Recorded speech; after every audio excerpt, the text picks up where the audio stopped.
Hey everyone, Jason here from Indie Corner. I've left my corner to come out to Bento Miso in Toronto, Canada. Here we have Chudchud Studios bringing their game out on tour, Temple of Yog. So you can actually see behind me, they've got live music playing. They've also got their game demo here. So we're gonna go inside, see what they have to offer. So come on in, follow me.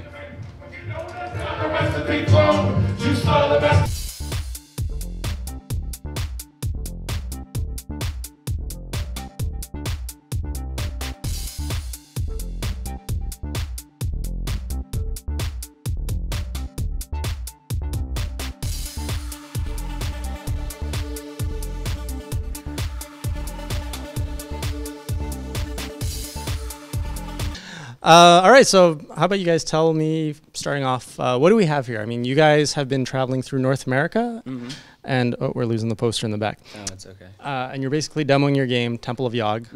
So why don't you start us off with, where did this idea come from? Why tour North America, and where are you at on your tour, and how's that going for you?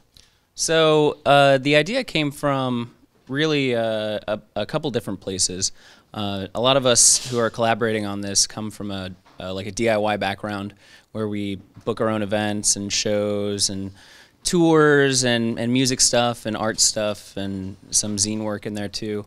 And so when I started getting into game development, I released a game on iOS not last December, but the December before, and it was called Dumpster Dive, and it's sort of like a punk rock inspired endless runner, and it features soundtracks from like bands that I know and all that stuff. So for the launch party, we had some of the bands featured in the gameplay, and then we had like graffiti walls set up for them to tag stuff. But so that was the first sort of inkling of mixing these sort of different approaches of genres.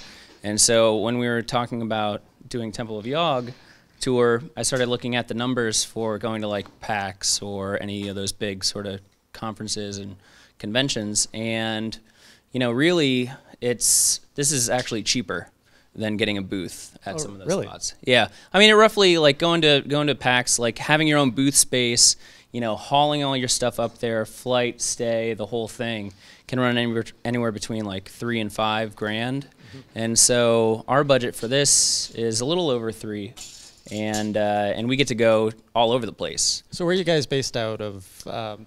So I live in Tallahassee. Lee lives in Fort Myers, Cape Coral area in Florida. And we've known each other, been friends a while, and been working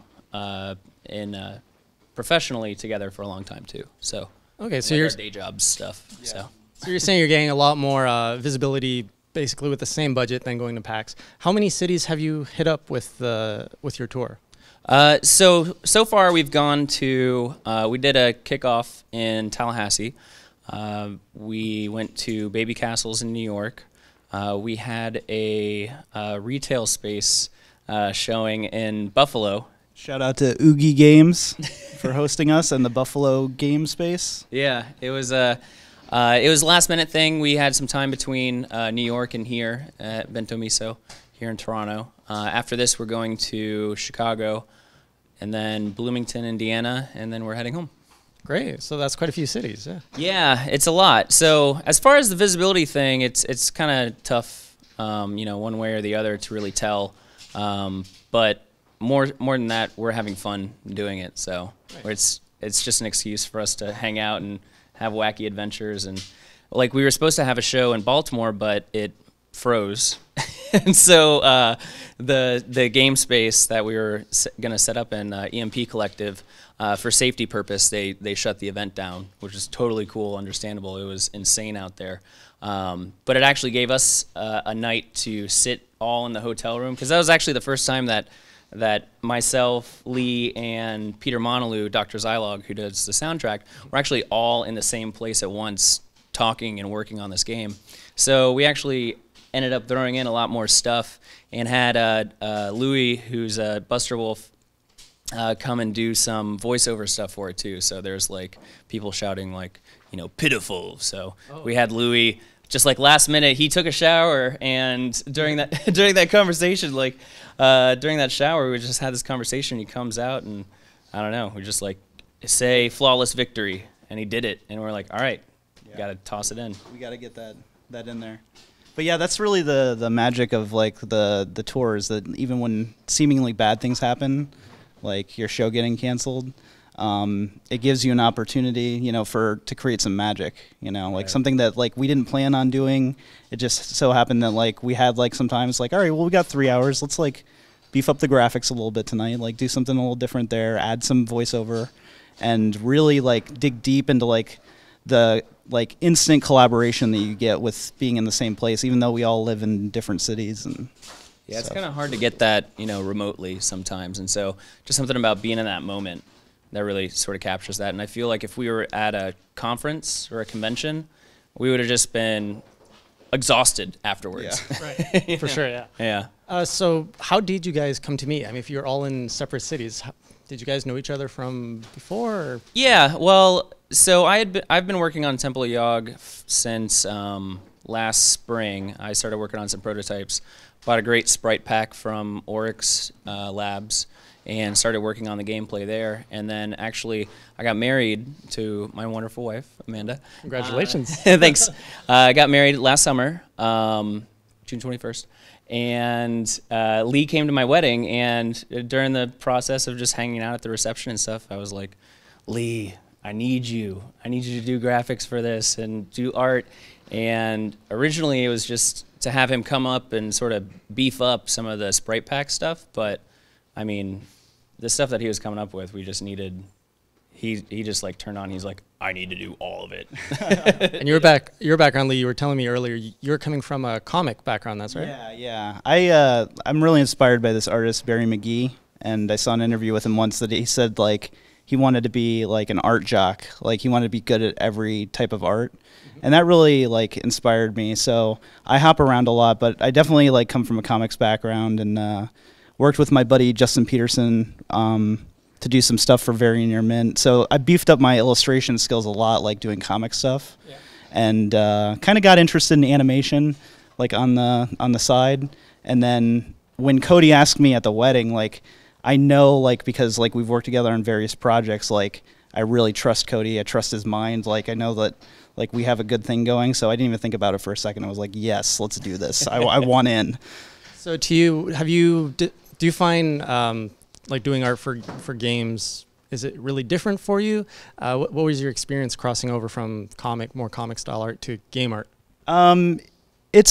It's definitely different because there was a learning curve, like technologically, a lot of stuff that I didn't know that Cody had to be like, well, yeah, that's kind of like how I guess like, that's how you would like instinctively sort of stuff. go about it, but like we can do it this way, and it's like, oh, okay, and kind of like walk me through like the development side of it. So in some respects, like some of it is like second nature, like, oh, okay, well this is just like animating like, you know, frame to frame. But then like, you know, Cody telling me that stuff, it's like, well, I'm also developing like this other skill set. And I'm like, you know, I'm a fan of like video games. I'm a pretty casual gamer, but you know, I really like working on it. It's a lot of fun. So Temple of Yog, I mean, we've been talking about the game, about your tour. What is Temple of Yog? So Temple of Yog, in a nutshell, is it's a treatise on the hubris of civilization and the myth of progress. So it takes conventions from roguelikes, ideas like permadeath and procedural generation, and it takes place in this story world where a village has made this pact with this temple, and they send what are called tributes, these different people to go into the temple, and when these tributes die, they give rewards to the village, and so the village gets smarter, they learn new technologies, they advance, and they get a little corrupt too. So, but we're using, what we're trying to do is evoke some of that emotion through your play. So what we've been finding, especially on this tour, is that people really enjoy dying. And so, yeah, like it's a fun, it's an integral part of the gameplay. So what we shoot for is that the average run for a dungeon, for a tribute, is anywhere between 1 minute and 5 minutes. Some people tonight blew it away, which is awesome. But But getting into that idea of you send these tributes in as sacrifices to then advance your civilization. And so we have a whole like narrative on top of that. And so yeah. So it's kind of win-win. So I was playing the demo earlier. The tribute is who you are. That's your playable character. And basically you're saying, well, the longer you play, the more points you're scoring for your village, but then your village only gets that score when you die. Is that right? Yeah, so it's adding, which is a pretty common convention now for modern roguelikes, where you add some element of permanent to it. So like Rogue Legacy does that really well, where they have that whole hereditary system where you pass on traits from each run. So we're carrying that theme, that idea, but just in a different sort of storytelling realm. So. And one thing, Lee, we were talking about earlier is you were mentioning one thing you love about this game is how hard it is, and that you were missing that from older games. Do you want to comment on? I beat one of the Call of Duty games like one-handed while I was on the phone without even realizing I was beating it. And I knew then that something was wrong generally in video games. I was like, I think I just beat it. Can I let you go? And the credits started rolling. Oh, no. And yeah, most of the games that I had when I was a kid, I never beat them. I just wasn't good enough, you know, but it gives you a purpose to keep trying, you know, and that was, yeah, that's something that like really attracted me to the idea of the game. Yeah. So have you ever gone back to your childhood games and tried beating them? Yes, actually a couple of weeks ago, I got to play Turtles in Time. That was the first. So I wanted an NES, and my parents couldn't afford it. My mom was like, you're gonna have to save up your allowance. And by the time it took me to do that, Super Nintendo came out. So like, all right, I have enough money for Super Nintendo, but not enough for a game. My mom agreed to take me to Blockbuster and rent Turtles in Time. So that was like the first game that I got, and I got to play that a couple weeks ago. I was in Asheville, and they had a cabinet of it. So terrible still. Not the game, me. The game's awesome. Yeah, I find that when I go back to those old games, I'm actually worse than what I was as a kid. Yeah. Well, I mean, I never beat the first Super Mario, and my brother, awesome at it. He would always beat it, and to this day, I tried playing it like 2 years ago. I still can't. I can't beat it. I can barely get to level 8 or World 8. Just use the warps. Nah, even then, I'm not prepared as a player of Mario to understand and like navigate that. I don't know. It still blows my mind. It's awesome.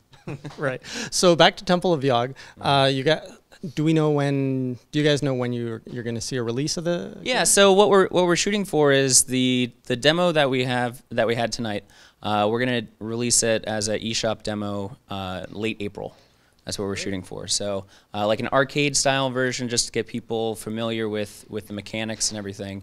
And then we're shooting for release mid to late summer. So late July, August, sometime around there. And this is a Wii U exclusive, correct? Yeah, it has to be. I mean, that's one of the things that sort of drew me to the Wii U developer program was, having access and developing for this really like interesting peripheral console system. And so we think this game especially sort of highlights that uniqueness of that console, and we really couldn't do it on anything else. And again, that comes back to why we're doing this is, there is no early access or pre-development builds for Wii U games. So we really have to take it out to people and have them play it and then gauge feedback and see like, oh, here's what our, difficulty curve looks like, here's how people are using these different deep mechanics. And so we're discovering things new every night. And like tonight, I mean, it was awesome. There's a lot of good discoveries. One thing I don't think we've mentioned yet is with the peripheral, there's the light realm on the TV and then the shadow realm on the gamepad. Mm-hmm. And it's kind of has a maze labyrinth aspect to it. So you might get tripped up like in the light realm at a wall. And then you have a shadow ability that you can teleport down to the gamepad. And that they're different on both screens. So you have different enemies, you have to kind of like double check to make sure you're not teleporting into a wasp's nest or something like that. So it's somewhat like the old Link to the Past, where you have your dark world and light world, except now you can see both worlds at the same time, and you have to be careful how you jump, right? Yeah, there's a little marker indicator in the other screen, so you have some idea of where you're located. But yeah, that 2-screen thing, you know, we found, you know, people who play like this with the gamepad and then have to look up don't do as well as people who hold it up and kind of have them going at the same time. So, which is actually how I develop it. So like in the editor in Unity, like the 2 screens are stacked on top of each other. So I'm awesome. I'm awesome at that. With the gamepad itself, I'm not. I'm probably the worst player. So do you think you would eventually see maybe a 3DS port, because you do see that 2-screen? That's a possibility that we'd definitely like to explore. If the developer tools for it match what we're currently using, then yeah, we'll probably end up going that route as well. Maybe, I don't know. It's all sort of up in the air. We're just really trying to focus on this first and get something like solid, polished, and unique up in the eShop. Great. So is it too early then to ask what would come for your studio next after this game? So after this, I'm going to take a break. No. Another tour? Yeah. Well, actually, we were talking about doing another one of these towards the release date, and hitting up new cities and all that, and coming back to our favorites. But after this, I've been sort of working on this game called Numberlux on and off. It's like a math game. I like sort of edutainment style games. Like I released You Wordsmith on in January. And that was, you know, like a word puzzle game. And Numberlux is it's like a math puzzle game. It's a RPG style. And actually, I think I hit you up for some artwork from that a long time ago. Yeah. Originally, it was going to be on iOS, and then I started, when I got into the Wii U developer program, and I was like, I need to do it on this. But essentially, you have a bunch of number tiles on the gamepad, and there's an enemy on the screen, and the enemy shouts like 12. And then you have all these different numbers and operands, like your plus, minus, times, all that stuff. And you shift them around and tap them and clear them out, and it'll cause a different effect on the screen. It might kill the enemy or freeze it or anything like that. So, well, that sounds interesting. When do you think is there a trailer now out for that? No, there's an old blog post of like an iOS version of that, but no, actually I was working on that I wanted that to be my first Wii U release, and then fell into this, and it's been awesome. So, okay. Yeah. All right. Well, I mean, thanks very much for coming down to yeah. Toronto to meet Absolutely. me. It's just next door for me. I don't have to go out to each of your individual cities. Yeah. I do wish you all the best of luck on the rest of your tour and on your game's release. And is there any final shout-outs you want to tell the audience, maybe where to find you guys on Twitter, any sites they should check out? You can follow the game on Twitter, hashtag Temple of Yog. We post tons of stuff there, vines, photos, everything. You can find me on Twitter, Chudchud. Lee Braineater on Twitter and Instagram. Yeah. And you guys have some cool swag here tonight, too. Is there any way for people who couldn't make it out to the event to pick up that swag if they want it online?